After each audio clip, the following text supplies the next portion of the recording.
am I so awkward? I'm a little bit of a scaredy cat. Someone can't start their bike. I don't know what this is on my sleeve. Hopefully you can't see it. Hi guys! So this video is books I would save in a fire. These are some books that have literally ticked every box for me. Book number 1, Flowers for Algernon by Daniel Keyes. Such an amazing book. I literally cannot recommend this book enough. I gave it 5 stars, 10 out of 10, literally was not missing anything for me. I would 1000% recommend this book. It is an older book, but it's just amazing. Words cannot explain how truly great this book was. So I read this back in 2023, early 2023, and honestly, it blew every book I've ever read out of the water. It had the perfect mixture of fiction, realism, life skills, and intellectuality. Ooh, God, I'm very posh when I write these reviews. I would literally recommend this book to anyone and everyone.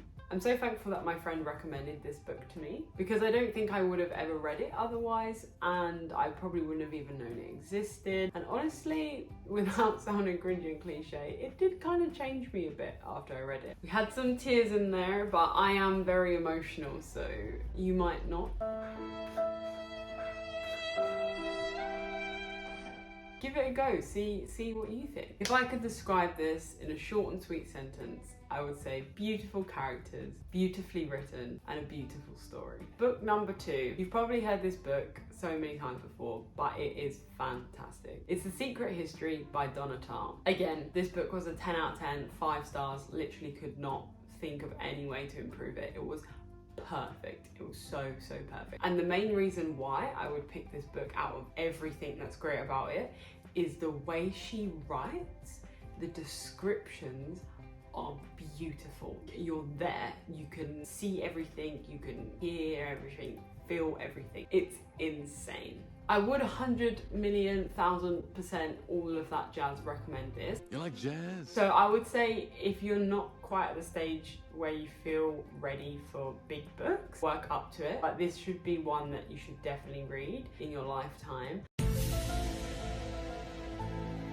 It was a work of art. Book number 3. This one is a bit of a random one. I literally stumbled upon it in a charity shop. It was £1.50 and I genuinely did the cardinal sin and I judged a book by its cover, and I really liked the cover. I love green and it had little wine glasses on it and wine bottles and it was green and blue. It was just beautiful and I picked it up. I honestly didn't even read the blurb. I think maybe I skimmed it and I was like, yeah, sure, you're coming with me. And I bought it. And honestly, it was amazing. So this book is called The Irresistible Inheritance of Wilberforce by Paul Torday. This book was just amazing because I had absolutely no idea what to expect. And it was so random as well. The topic was random, the way it was structured was random, but it was just perfect. It just made sense and it just worked. I would recommend this again. If you want something new and something unlike you've ever read before, this is an amazing book for that. And then the last book that I would say, book number 4. Can you guess? Any guesses? Drum roll, please.